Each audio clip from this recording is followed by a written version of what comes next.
সুগন্ধি পখিলাৰ কবি হিৰোদাক স্মৰণ যোৰহাটবাসীৰ চোলাধৰাস্থিত চেমফোৰ্ড বিদ্যালয়ৰ বাকৰিত জ্যোতি চিনে ক্লাব যোৰহাট আৰু হিৰেণ ভট্টাচাৰ্য স্মৃতি সংৰক্ষণ সমিতিৰ উদ্যোগত উদযাপন কৰা হয় হিৰোদাৰ দিন উত্তৰসুৰীৰ মাজলৈ হিৰোদাক তথা তেখেতৰ সৃষ্টিৰাজিক লৈ যোৱাৰ উদ্দেশ্যেৰে অনুষ্ঠিত কৰা হয় হিৰোদাৰ জন্মদিনটি বন্তি প্ৰজ্বলনেৰে নিষ্ঠৰ বিজ্ঞানী তথা কবি সাহিত্যিক অনন্ত শৰ্মাই শুভাৰম্ভ কৰা অনুষ্ঠানৰ আদৰণি ভাষণ প্ৰদান কৰে যোৰহাটৰ বিশিষ্ট ক্ৰীড়া সংগঠক তথা জ্যোতি চিনে ক্লাবৰ কোষাধ্যক্ষ নয়নজ্যোতি শৰ্মাই সভাপতি হেমন্ত কলিতাৰ সভাপতিত্বত অনুষ্ঠিত কাৰ্যসূচীৰ আধাৰে অভিনেতা ৰাজেন হাজৰিকাই অনুষ্ঠানৰ শেষত অনুষ্ঠানটি সাফল্যমণ্ডিত কৰি তোলাৰ আঁৰত থকা প্ৰতিজন ব্যক্তিক শলাগ জনাই দিগন্ত দত্তই হেৰুদাৰ কবিতাৰে জীপাল সন্ধ্যাটিত কেইবাগৰাকীও বিশিষ্ট শিল্পীৰ নৃত্যগীতেৰে মুখৰিত হয় পৰিৱেশ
ভবিষ্যতৰ সপোন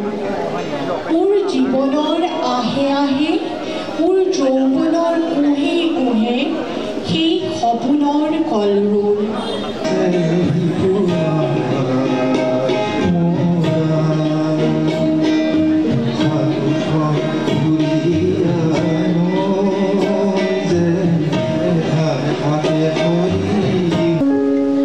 তোমাৰ পৰা মোলৈ উভতি আহিবলৈ মোৰ বহু পৰ লাগে তোমাৰ পৰা মোলৈ উভতি আহিবলৈ মোৰ বহু পৰ লাগে শনিৰ্বন্ধ এন্ধাৰেৰে হাচনাহানাৰ সুৰভি যেতিয়া উৰি আহে গোপনে গোপনে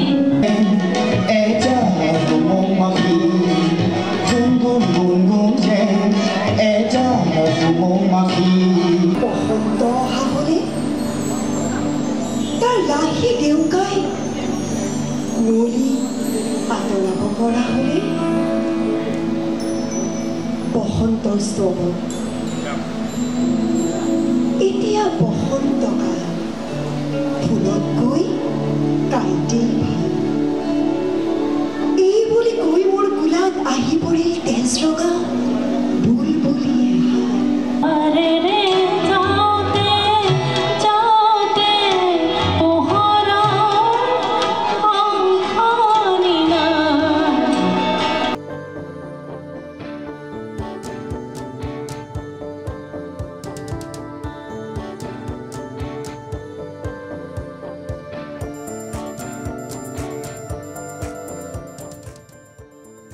হিৰোদা খুৱৰী উদ্যোক্তা তথা হিৰোদাৰ অনুৰাগীসকলে কৈ গ'ল এনেদৰে হিৰোদাৰ জন্মদিন তেখেতৰ আজি বহু দিনৰ পৰাই যোৰহাটত উদযাপিত হৈ আহিছে আনকি তেখেত জীয়াই থাকোঁতেও যোৰহাটত প্ৰায় 25 বছৰ আগতেও ইয়াত জন্মদিন হৈছে আৰু এই ধাৰাবাহিকভাৱে হৈ আছে যোৰহাটৰ জনজীৱনৰ লগত অতিকৈ একাকাৰ হোৱা আৰু যোৰহাটক অতি আপোন বুলি ভবা যোৰহাটতে জন্মগ্ৰহণ কৰা হিৰুদাৰ প্ৰতি যোৰহাটীয়া ৰাইজৰ এটা বিশেষ আদৰ আছে আৰু সেই আদৰৰ প্ৰতিফলন প্ৰতিটো জন্মদিনত প্ৰতিটো বিশেষ অনুষ্ঠানত হিৰুদাক স্মৰণ কৰা হয় আৰু আজিও বিশেষভাৱে যোৰহাটত স্মৰণ কৰা হৈছে আমাৰ এটাই নিবেদন যে জন্মগ্ৰহণ কৰা স্থানত এনেকুৱা এটা অনুষ্ঠান গঢ়ি তোলক চৰকাৰ পক্ষই যাতে সকলোৰে বাবে আদৰ্শৰ আৰু সকলোৰে বাবে এটা চৰ্চাৰ কেন্দ্ৰ হৈ থকা হিৰুদাক আমি সৰ্বকালৰ বাবে তাত চৰ্চাৰ সুযোগ পাওঁ হীৰেণ ভট্টাচাৰ্য স্মৃতি মঞ্চ আৰু যোৰহাট চিনে ক্লাবৰ যুটীয়া প্ৰচেষ্টাত আমি অসমৰ জনপ্ৰিয় কবি হীৰেণ ভট্টাচাৰ্য দেৱৰ উপজা দিনটো আজি আমি আমাৰ যোৰহাটত উদযাপন কৰি আহিছোঁ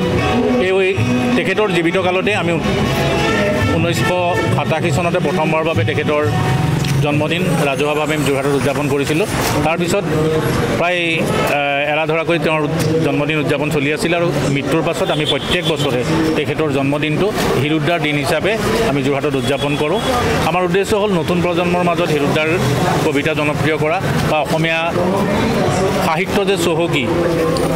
চহকী সাহিত্য আমি নতুন প্ৰজন্মৰ মাজলৈ আমি তাক আগবঢ়াই নিযোৱাৰ উদ্দেশ্যৰে কৰি আছোঁ হিৰুদা জনতাৰ কবি আছিলে মানুহৰ মাজত অতি জনপ্ৰিয় আছিলে আৰু সেইকাৰণে আমাৰ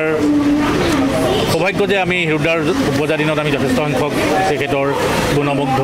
নিজে আহি গোট খাইহি আমাৰ ইয়াত যোৰহাটত সেই অনুষ্ঠান হৈ আহিছে আৰু আমাৰ কাৰণে বা হিৰুদা প্ৰেমীসকলৰ কাৰণে এটা সুখৰ খবৰ যে যোৰহাটত যিটো গৃহত হিৰুদাৰ জন্ম হৈছিল সেই গৃহটো চৰকাৰে আমাৰ অনুৰোধ মৰ্মে তেখেতসকলে পুনৰ নিৰ্মাণ কৰি এটা স্মাৰক হিচাপে ৰখাৰ ব্যৱস্থা কৰি ইতিমধ্যে সেই সম্পৰ্কত আগবাঢ়িছে আমি অহা বছৰ নিশ্চয় তেখেতৰ গৃহটোক আমি এই অনুষ্ঠান উদযাপন কৰিব পাৰিম আজি আমাৰ সকলোৰে শ্ৰদ্ধাৰ সুগন্ধি পখিলাৰ কবি হিৰুদাৰ জন্মদিন যোৰহাটত জন্মস্থান বুলিয়ে নহয় হিৰুদাৰ গুণগ্ৰাহীসকলৰ কেন্দ্ৰ হিচাপে আচলতে অসমখনেই হিৰুদাৰ গুণগ্ৰাহীয়ে ভৰি আছে কিন্তু যোৰহাটৰ ৰাইজৰ হিৰুদালৈ হেঁপাহটো অলপ বেলেগ ধৰণৰ আৰু আজি আমি যিসকল ইয়াতে মিলি আমি যিটো আমাৰ জ্যোতি চিনে ক্লাব আছে এই সকলোবিলাকে আচলতে হিৰুদাৰ যি প্ৰথম জন্মদিন তেখেতৰ জীৱিত কালতে যোৰহাটত ৰাজহুৱাভাৱে অনুষ্ঠিত কৰিছিলোঁ সেই সকলোবিলাকে আজি ইয়াতে একেলগে জড়িত হৈছে আৰু হিৰুদাৰ এই জন্মদিনটো তেখেতৰ মৃত্যুৰ পিছতো একেধৰণে আমি পালন কৰি আহিছোঁ প্ৰতি বছৰে আনকি ক'ভিড কালৰ যি এক নীৰৱ পৰিস্থিতি আছিল সংকট আছিল সেই সময়তো আমাৰ এই যাত্ৰাটো ৰখা নাছিল একেধৰণে চলি আছিল বিভিন্ন ঠাইত সৰুকৈ হ'লেও ডাঙৰকৈ হ'লেও কেইজনমান আমি মুষ্টিমীয় মানুহৰ পৰা আজি জ্যোতি চিনে ক্লাবত এটা ডাঙৰ এণ্টিটি হৈছে আমাৰ যিটো এটা হীৰেণ ভট্টাচাৰ্য স্মৃতি সংৰক্ষণ সমিতি আছিলে সেইটো আজি বেছ ডাঙৰ হৈছে গতিকে হিৰুদাৰ জন্মদিনৰ যিটো প্ৰক্ৰিয়া আছে এইটো এই ধৰণে চলি থাকিব আৰু লাহে লাহে নতুন প্ৰজন্মৰ বহুত ইয়াতে ল'ৰা ছোৱালীও জড়িত হৈছে আৰু যিখিনি বয়োজ্যেষ্ঠ আছিলে তেখেতসকলেও এতিয়াও ইয়াৰ লগত জড়িত হৈ আছে এটা শুভ লক্ষণ যে নতুন আৰু পুৰণা সকলো মিলি এই যিটো হিৰুদাৰ কবিতাৰ অসমীয়া মানুহক কবিতা আচলতে ভাল পাবলৈ শিকোৱা মানুহ আছিলে হিৰুদা এই পৰম্পৰাটো আৰু আগবাঢ়ি যাব 28 জুলাইত আমাৰ যোৰহাটবাসীৰ 28 জুলাইৰ কাৰণে বহুদিনৰ পৰা আমি অপেক্ষা কৰোঁ যে 28 জুলাই তাৰিখে হিৰুদা আহিব হিৰুদাৰ অৱৰ্তমানতো আমি ইয়াত হিৰুদাৰ জন্মদিন পাতিছোঁ হিৰুদা 87 চনতে আমি ইয়াত জন্মদিন পাতিছিলোঁ ইতিমধ্যে আপোনালোকে জানে আৰু হিৰুদা নথকাতো আমি জন্মদিন পাতোঁ এই ঠাইতে হিৰুদাই বহুত ভাষণ দিছিলে বহুত আড্ডা হৈছিলে কিন্তু হিৰুদাক আমি বিচাৰি পাওঁ 28 জুলাই কিছুমানে মানে এনেকুৱা এটা স্মৃতি আহে সেই স্মৃতিবোৰে আমাক বহু সময়ত আমনি কৰে আৰু আপোনালোক আহিছে আৰু ৰাইজসকলো আহিছে বহুতে কয় বৰ গৰম পৰিছে তাইক অনুষ্ঠানটো দেৰিকৈ পাতিব নোৱাৰিনে হিৰুদাটো 28 জুলাইতে জন্ম হৈছিলে ভাল খোৱা দিনত গৰমৰ দিনত গতিকে হিৰুদাক আমি এনেকৈ ধৰিছোঁ অতি নিবিড়ভাৱে আমি সম্পৰ্ক আছিলে হিৰুদাৰ লগত হিৰুদাক আমি মাটিৰ মানুহ আমাৰ হৃদয়ত সদায় তেওঁ সহবাস কৰি আছে হিৰুদাক আমি স্মৰণ কৰিছোঁ আৰু হিৰুদাই আমাক সদায় আশীষ দিব আৰু হিৰুদাৰ যি স্মৃতি এই স্মৃতিয়ে আমাৰ অংকুৰিত হ'ব নতুন প্ৰজন্মৰ প্ৰতিটো মনত তাৰে কামনা কৰিছোঁ জ্যোতি চিনে ক্লাবৰ আৰু আমাৰ হীৰেণ ভট্টাচাৰ্য স্মৃতি সংৰক্ষণ সমিতি দুই যৌথ প্ৰচেষ্টাই আয়োজন কৰিছোঁ ৰাইজসকল আহিছে আমি সকলোকে ধন্যবাদ জনাইছোঁ news desk report inch media